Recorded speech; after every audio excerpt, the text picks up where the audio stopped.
case file, Necrosleep.net, April 18th, 2023. The following account is the only surviving evidence supporting the existence of Necrosleep.net. The blog data was downloaded by a concerned reader just before it vanished from the internet in 2014. The data was not recovered until 9 years passed. These are the final moments of Reed Murdoch, written in his own words. My Disconnected Life blog, author, Reed Murdoch, October 16th, 2014. Hey guys, so I've decided to start a vlog about my new life. Most of you reading this are probably my friends and acquaintances, but for the rest of you, I'll expose a little bit about myself. My name is Reed. I just moved out of my stupid parents' basement, thank God, and now I'm pursuing my own life where no one can push me around anymore. Technically, I'm the one who ditched the place, but they all but kicked me out beforehand. Nobody gives a damn about a crackhead like me, not even my parents, not that I care. Anyways, I'm doing my own thing now. I had to give up a few luxuries. My mom's hellacious cooking, not worthy of being called a luxury. I'd much rather live off discount ramen noodles anyways. Sometimes I'll even have corn on the side when I'm feeling extra fancy. Speaking of fancy, I'll admit my apartment isn't anything, but it's the cheapest one I could find. In fact, I find the saying, "you get what you pay for," to be especially true when I'm trying to sleep to the lulling sound of what I can only guess is some old lady getting mugged in the dark alleyway next door. My ghetto sanctuary consists of one living room, a kitchenette, a bathroom, and a closet. The walls are practically made of cardboard, and the carpet is stained with God knows what, but it's good enough for me. Living with me is my poor excuse for a cat named Twig. She's one of those weird hairless breeds and, in turn, a real conversation piece. I'm often asked why the cat's turned inside out, or if she was the victim of some perverse taxidermy project gone wrong. As shoddy as my life seems, living on the cheap has its benefits. My cost of living is next to nothing, so I can make enough money to survive by doing odd jobs on the internet without ever leaving the house. I spend half of the month writing bogus reviews for products I've never used and filling out surveys on political issues I know nothing about. Then spend the other half surfing the web and watching pirated reruns of the X-Files. I don't even have to pay for internet service thanks to my neighbor's complete failure to secure their Wi-Fi hotspot. I bet their data overages are through the roof now. Oh well, not my problem. I'll be updating this blog every day or two if I'm up to anything interesting. Thanks for reading this boring crap. Hopefully, my life will get a little more exciting in the days to come. Read. October 18th, 2014. I've decided to do something unusual. It's 3 a.m. and I intend to stay up all night, caffeinated beverages at my side. Why am I doing this, you ask? Because I'm permanently switching to a nocturnal sleep schedule. In other words, I'll be sleeping during the day instead of the night. I have a number of good reasons for doing this. There's less people out at night, so leaving the building won't be such a dreaded thing. Sunlight gives you cancer, right? Screw social norms. The internet speed seems to increase substantially after midnight. It's a free country, I don't even need reasons. Also, I ran into this cool forum called Nocturnal Underground. Naturally, it's full of sun-loathing recluses and cynical misanthropes like me. How perfect. I registered straight away and found the forum dwellers to be very welcoming. It's not the most famous of internet destinations, more of a tight-knit hole in the wall for a very obscure subculture. We all seem to share a general appreciation for societal disconnect, which is cool because I really thought I was the only whack job who can't stand dealing with normal people. After all, it's these normal people who are telling me I don't have the right to smoke whatever substances I damn well please, as if it's their business. And I'll let you all know how this whole nocturnal thing works for me. Peace out. Read.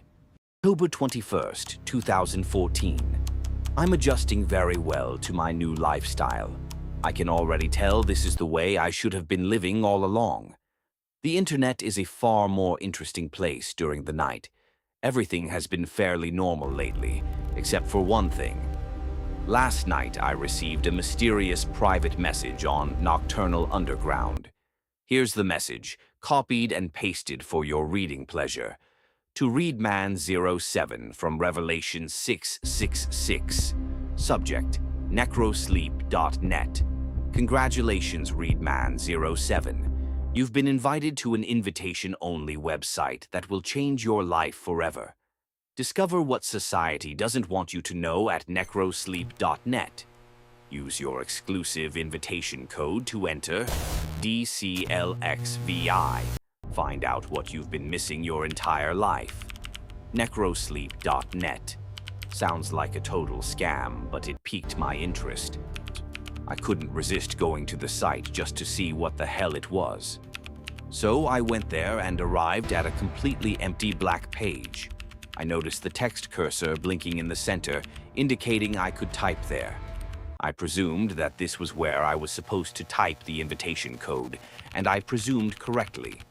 When the home page loaded, I immediately noticed that all of the text was in Russian, besides the title header, which simply read Necrosleep.net in English. My web browser automatically detected that the site was Russian and offered to translate it for me, so, of course, I clicked yes. Now, this site was clearly on the shady side. Whoever designed it was certainly not well-versed in web design, as the site had more in common with a notepad document than a good web page. The background was black. The white text was written in the oh-so-generic Courier font, and under the title header was a row of red hyperlinks labeled as follows: Main, Purchase, Secret, and Credit. Here's an excerpt from the main page. Welcome to Necrosleep.net. This website is invitation only. Selected visitors have exclusive access to our special product that will change their life forever.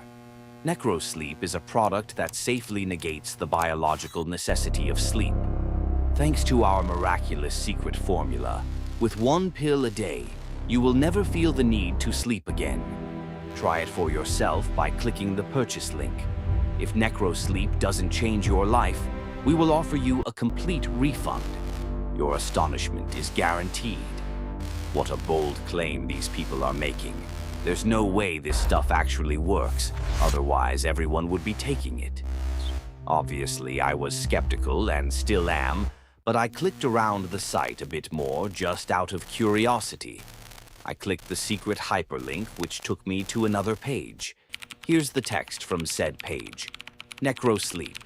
It is comprised of special and rare ingredients, which we cannot disclose in order to ensure that our formula stays in private hands.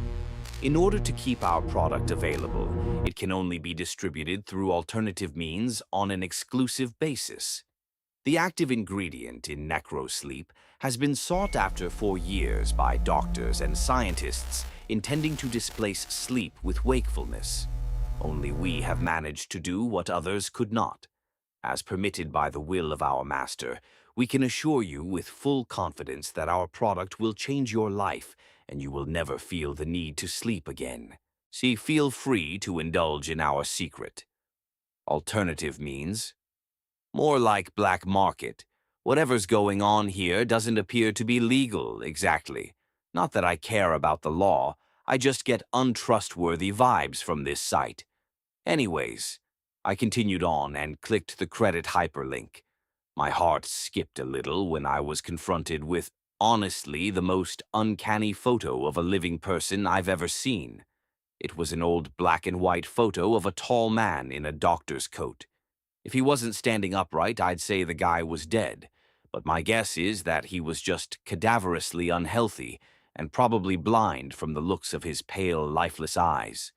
Not a trace of emotion could be found in his face. There was a small bit of text below the photo which read as follows: Credit for the pioneering of Necrosleep goes to the brilliant Dr. Hale A. Stan, proxy of our master and founder of the Ukrainian Institute of Occult Medicine. His work lives on. proxy of our master. Occult medicine. Maybe I've watched too many horror movies, but this isn't your typical snake oil sales pitch. Maybe they're part of some deranged religious group or something. I admit I was slightly creeped out, but more fascinated. I clicked the purchase hyperlink out of mere curiosity once again. Turns out each pill cost some absurd amount of Russian currency, which I found was equal to about $130 per pill. It's ridiculous. Not that I would buy them, even if I could. I immediately left the site. At this point, I'm guessing it's probably a lousy foreign credit card scam or some weird cult initiative. Either way, it made my day more interesting than it normally would have been. Read. October 22nd, 2014, I posted a thread on Nocturnal Underground about the mystery user who sent me the strange PM. I found myself wanting to know more about this whole Necrosleep.net thing, so as a part of my investigation, I sought to find out who the user was. Here's a transcript of the forum thread. Readman07. Hey guys. I hope I'm not disrupting the order of things by posting this in the trolling and harassment section. I didn't know where else to put it. I figured this incident of mine might qualify as spam case if other people are getting the same advertisement message I am. Basically, the other day I got a PM from a user I've never seen before, called Revelation 666, and the message was an advertisement for some supplement. Has anyone seen this user on the forums before? I sure haven't. If you have any information, that'd be great. On Cosmic Trash Bin, I don't recognize the username. He must be fairly new or just inactive. What were the exact contents of the message? We could probably get an admin to ban him for advertising. Here's a screen cap of the message. Strange. Did you actually go to the website? I hope not. It's probably infested with viruses, LOL. Just tried going there, it's just a black screen. The invite code didn't work either. It just gave me a pop-up box that said, Invalid IP, Readman 07. Of course I went there. I couldn't resist. Thug Life 4. Life doesn't work for me either. Invalid IP Cosmic Trash Bin. If it only works for Readman 07, maybe it's bound to his IP somehow. Can you get some screenshots of the site? You sparked my interest. Readman 07. Here you are. The page initially in Russian, so I had my browser translate it. Looks shady as hell. Don't even mess with it. You're asking for trouble just by clicking the link. You're probably being keylogged as we speak. Not to mention the product they're selling is probably laced with cyanide. If he's stupid enough to buy it, well, the gene pool is better off without him anyways. Never trust a Russian. I'm Russian. I find that offensive. You said you were Asian last week. Make up your mind. Readman07. I leave this thread for 5 minutes and chaos ensues. Everybody calm the explosive down. Of course I'm not going to mess with it. These supposed miracle pills are $130 each. Who do you think I am, Johnny Cash? Just because his name was Johnny Cash doesn't mean he was rich, or had lots of cash, or whatever. Of course he was rich, you dumb explosive. He's Johnny Explosive Cash. Whose bright idea was it to equip this forum with a profanity filter anyways? It's explosive stupid. Readman07. Before this thread deteriorates any further, let me just say I've put tape over my webcam just in case something slipped past my antivirus. But it's probably just a credit card scam or something. I'll do some research on it tomorrow. The sun's been up for 3 hours and I'm running low on energy drinks. I'll contact one of our admins about this. Spam isn't tolerated here. I ought to see if they're willing to uninstall the profanity filter plugin as well.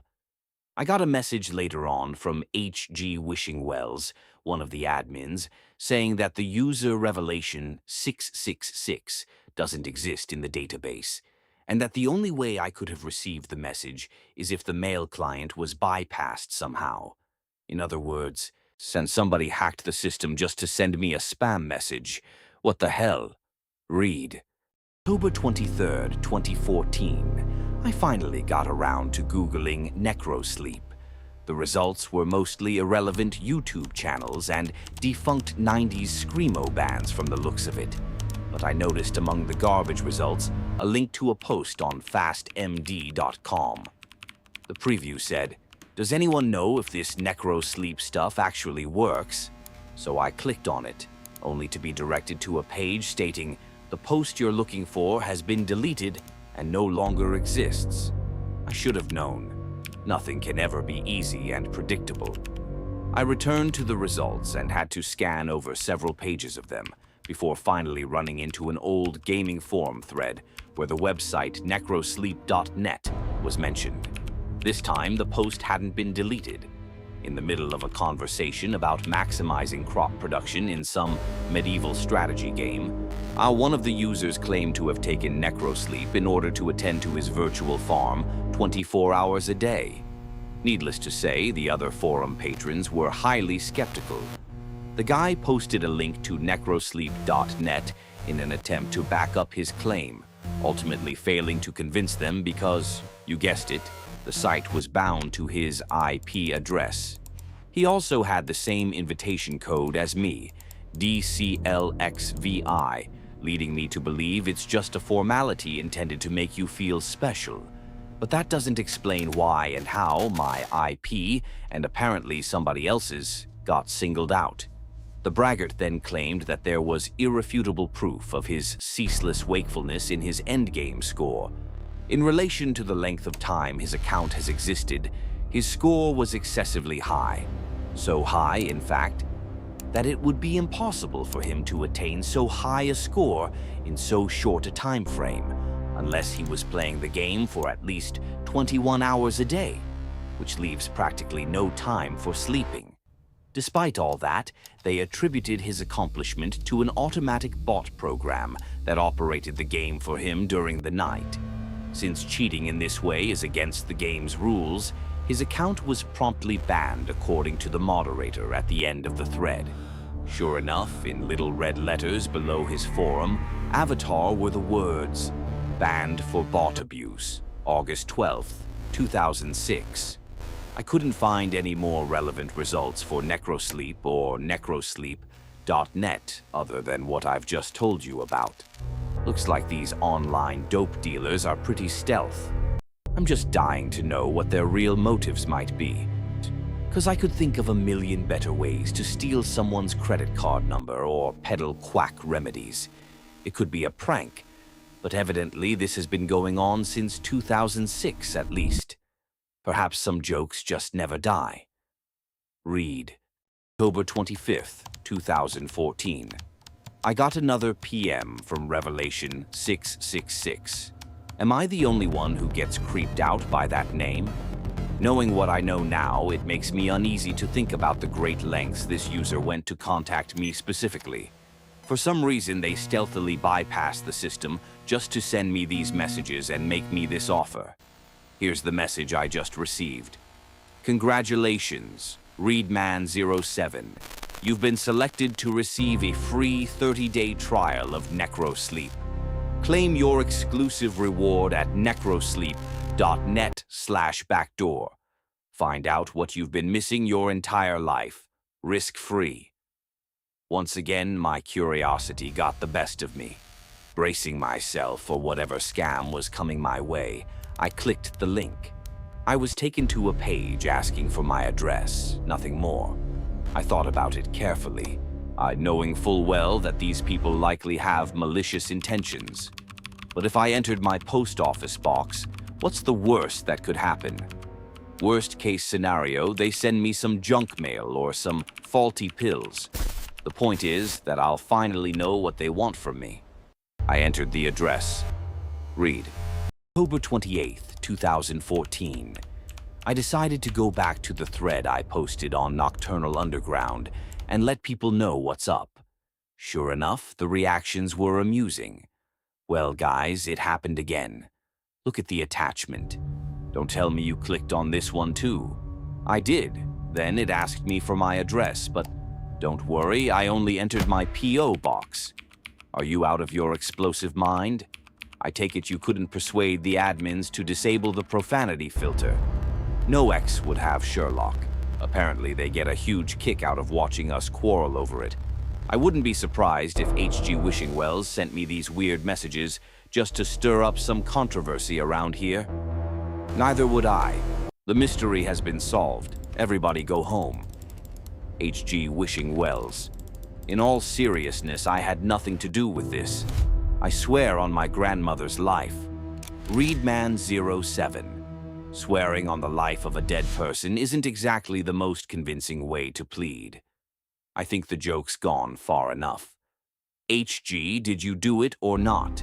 HG, I really didn't do it. The admins and I were genuinely perplexed when we saw where the message came from, or should I say where the messages didn't come from. It was certainly not from any registered user on the inside. If they were actually to send the pills, are you going to take them? You couldn't pay me $1 million to try that explosive. I can personally guarantee you that stuff is too good to be true. Nothing can make you stay awake forever. I agree with Cosmic. Don't take this any further. Readman07.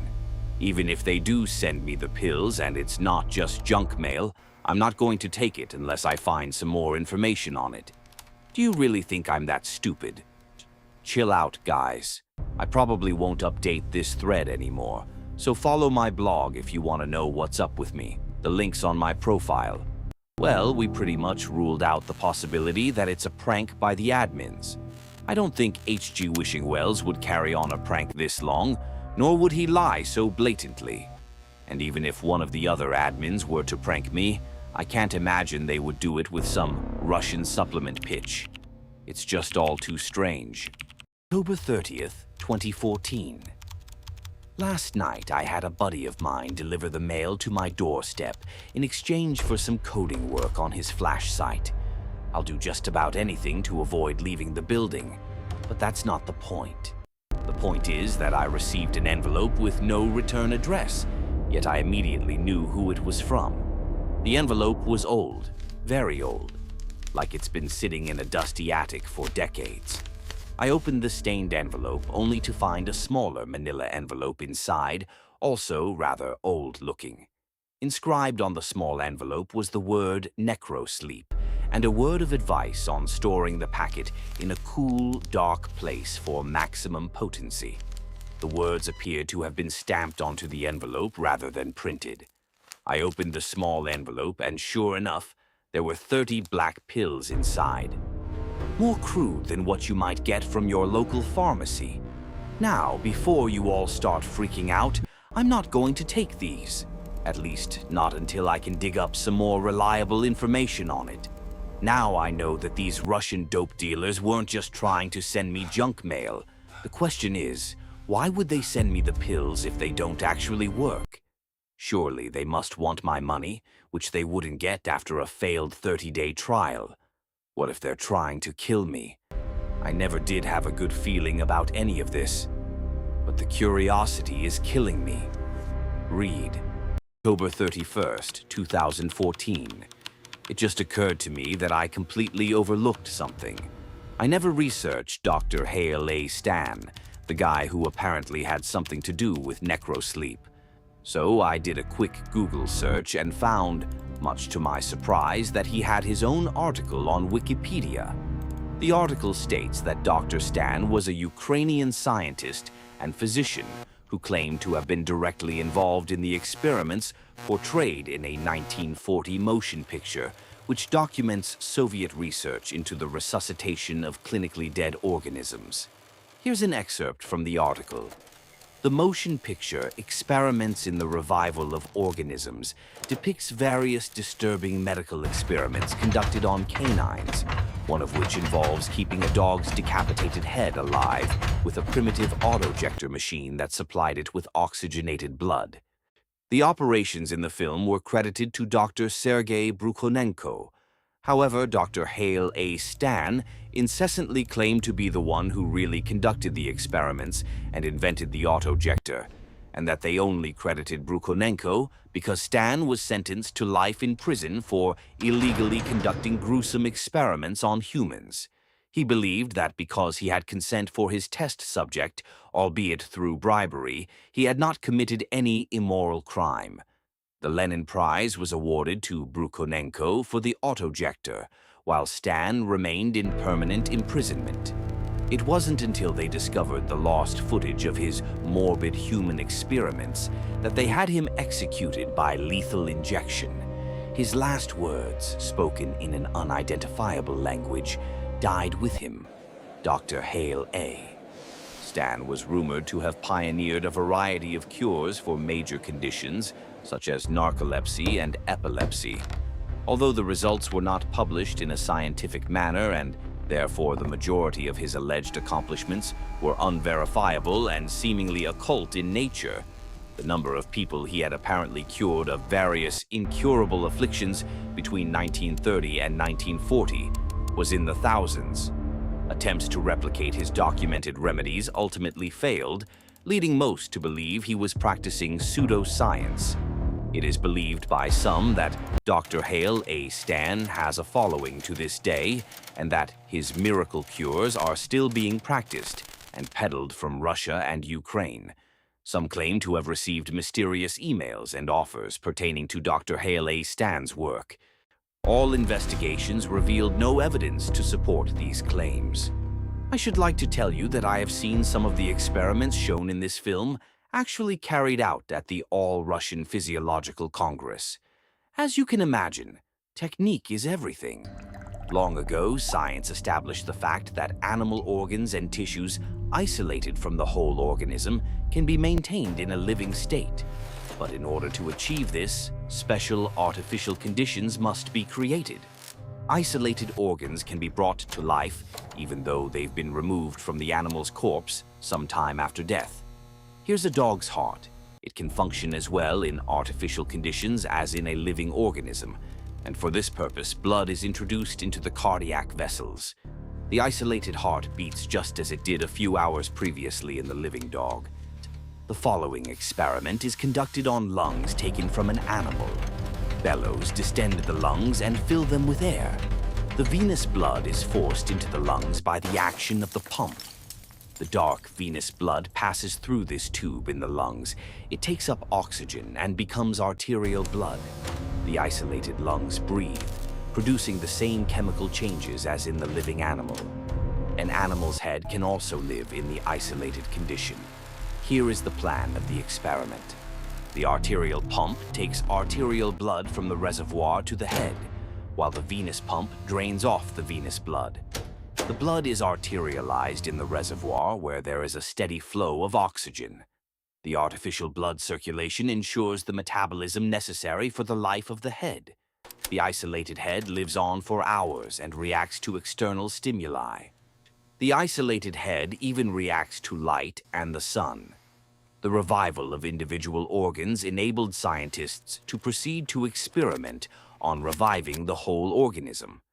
The revival of the whole organism can be achieved with the help of an apparatus called the autojector.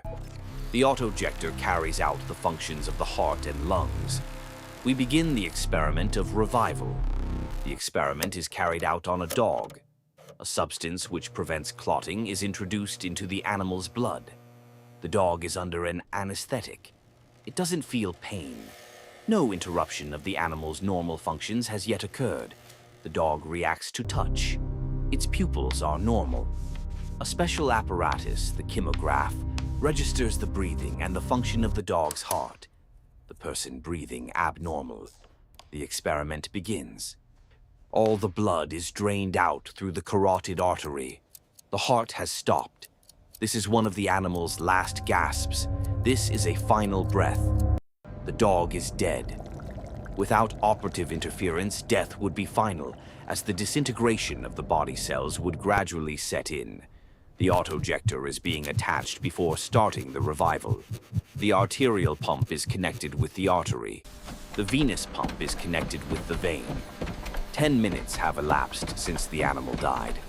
The blood removed from the animal is pumped back into its vessels by the autojector. The artificial blood circulation gradually induces the heart to start beating again. The heart's action begins to be normal first time. Respiration is gradually restored.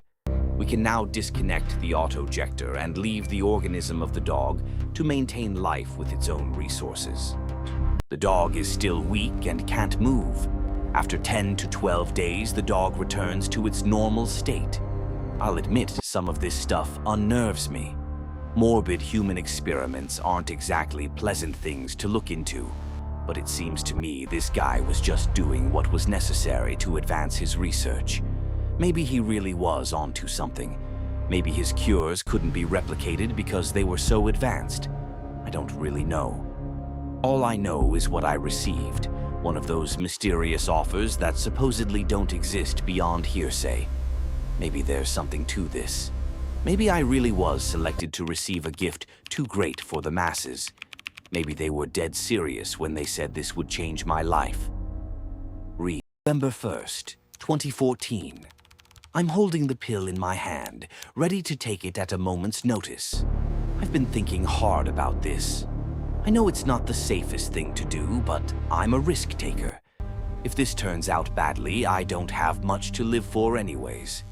Life is nothing without danger, and I want to know the motives of these people more than anything. I need to know what they want from me. I need to know what I'm missing. There's only one way to find out. Read. November 3rd, 2014. I can't believe it. It's actually working. I haven't slept in 3 days, and I don't even feel remotely tired. Holy hell. I've never felt so focused and stimulated in my life. I don't know what's in this stuff, but it works. I don't know how long it's going to work exactly, so I'm not getting my hopes up. But the claim that I'll never need to sleep again ever? So far, so good. November 4th, 2014. Still works like a charm after 4 days, but lately the light has been really bothering me, so I duct taped a piece of cardboard over the window. I never liked the window anyways. At night, I get this feeling I'm being watched from the outside, and it's been making me anxious more than usual.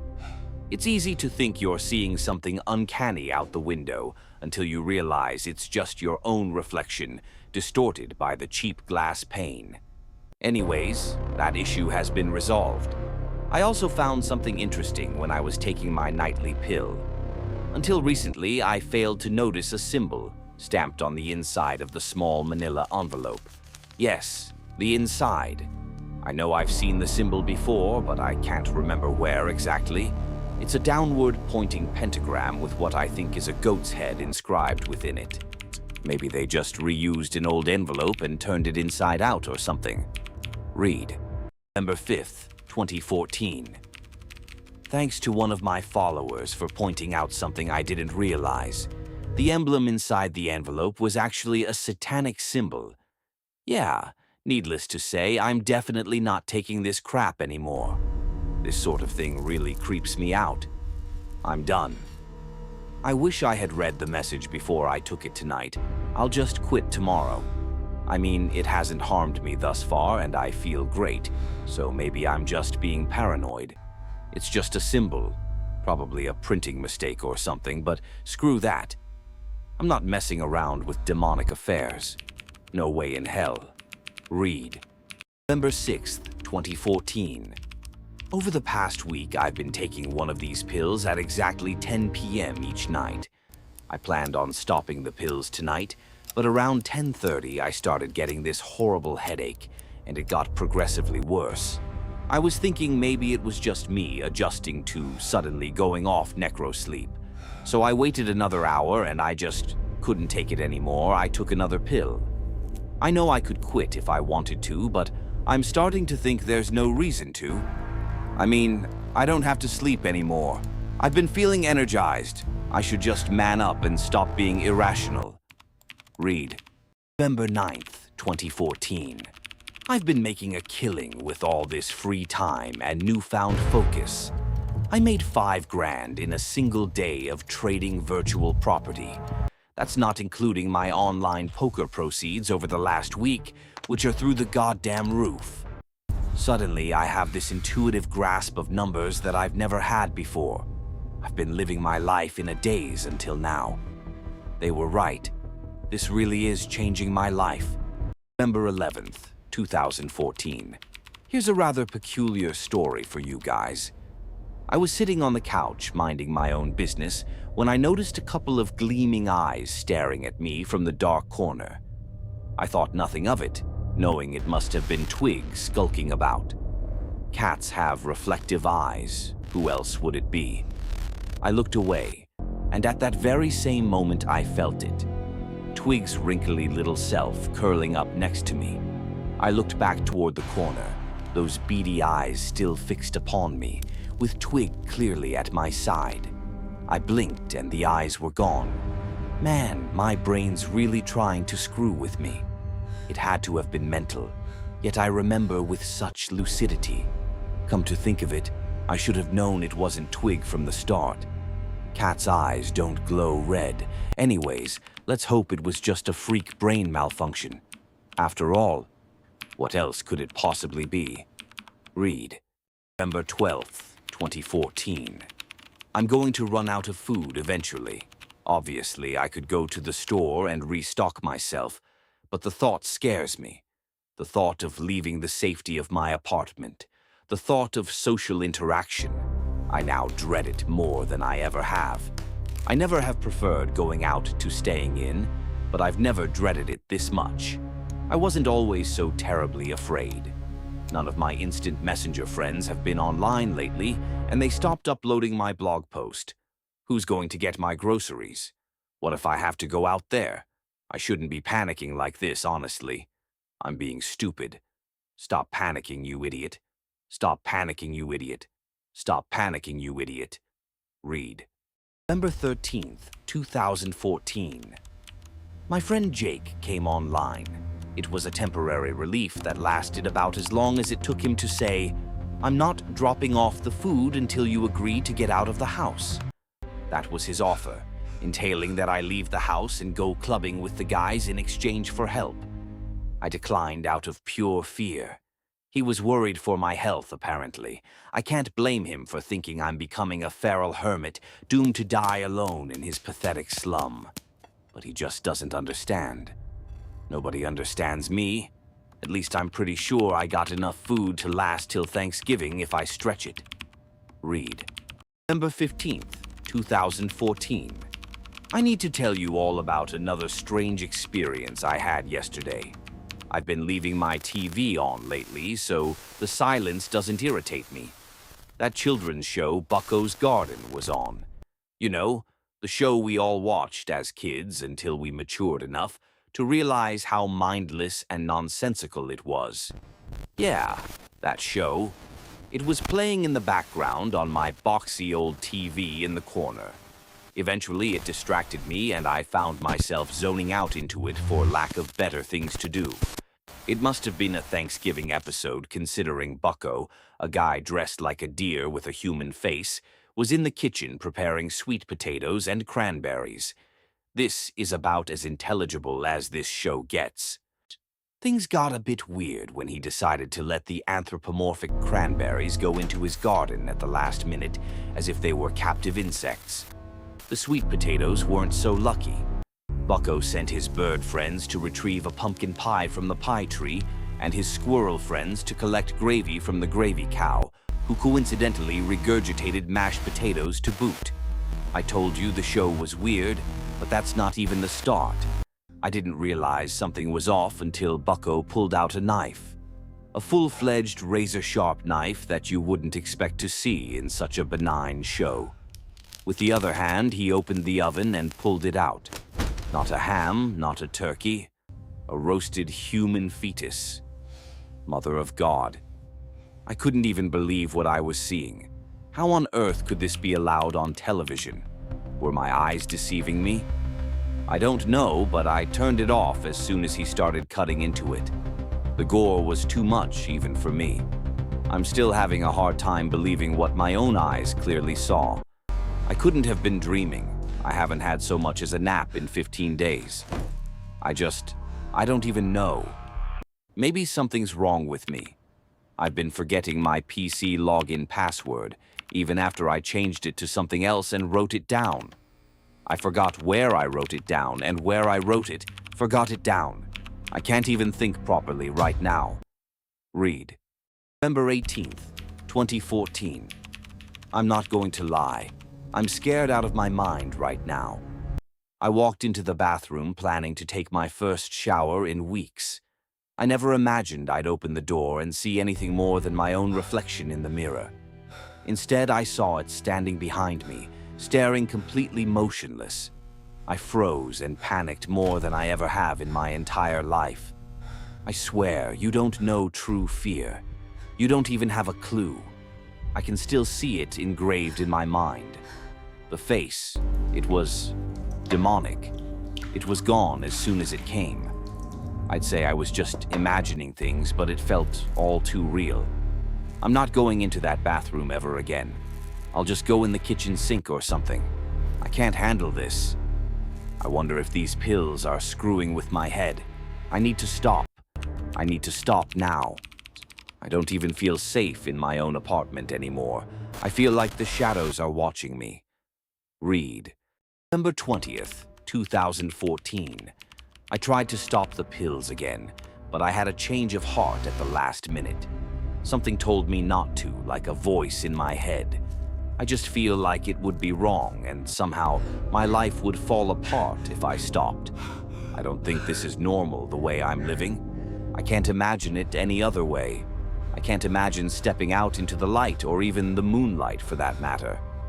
All of my instant messenger contacts have been offline since Jake talked to me last, and I don't know if my food will last another week. Twig's getting pretty skinny since I've been eating her cat food to stretch my supplies a bit, but she'll be okay as long as someone comes online by Thanksgiving. Speaking of which, nobody invited me over for Thanksgiving dinner. Not even my family. But that's okay. I hate my parents anyway. Screw them. November 22nd. I've been hearing more voices in my head. Horrible voices. It's really scaring me, and I don't know what to do. Is it some sort of side effect or something? I can't hear myself think sometimes, like I'm losing control over my own thoughts. And these thoughts I have are so dark. It's not like me to think that way. I would never hurt anyone. I'm not like that. I tried to go to necrosleep.net again just to see if there's something I missed about side effects, and it said the domain is no longer in use. The site was shut down. I don't know what to do anymore. I'm terrified of myself. November 25th. The voices won't stop. I used to think they were malevolent, but now I'm not so sure. Sometimes it feels like they're trying to liberate me. They want me to listen to them desperately. They show me things, horrible things, and yet these things don't even seem horrible to me anymore. I'm numb. I don't feel anything, but I know there's one thing I can do to make me feel again. Part of me says it's terribly wrong, but the voices tell me otherwise. The voices are my friends now. The demons are my friends. December 26th. Twig is in heaven now. I had to do it. I had to know what it tasted like. It was satisfying, but I need more. I thought I'd never leave this room again, but I don't have a choice anymore. I need more of it. The face is getting angry. The voices are getting angry. My head hurts so bad, I need more. It hurts so much, I need more. They're hurting me. I need to feed them more. They need more. I need more. I have to make it stop. I need more. I need more. Make it stop. Police report. Part 1. Thanksgiving, November 27th, 2014. Victim, Paul Murdoch. Aggressor, Reed Murdoch. Police arrived on the scene after a frantic 911 call from Margaret Murdoch, confirmed to be the aggressor's mother. The victim, Paul Murdoch, the aggressor's father, was found in the process of being mauled and cannibalized by the aggressor, Reed Murdoch, whose face and mouth was covered in blood and brain matter. Reed was shot dead after refusing to stop eating his own father, whose skull was torn open entirely. Drug use is suspected to be involved. Police report. Part 2. November 29th, 2014. Reed Murdoch's residence was inspected thoroughly by investigators. A hairless, headless, and disemboweled cat carcass was found on the kitchen counter. The cat's blood and bodily fluids were spilled throughout the house, while the head was found crushed, brain completely removed and nowhere to be found.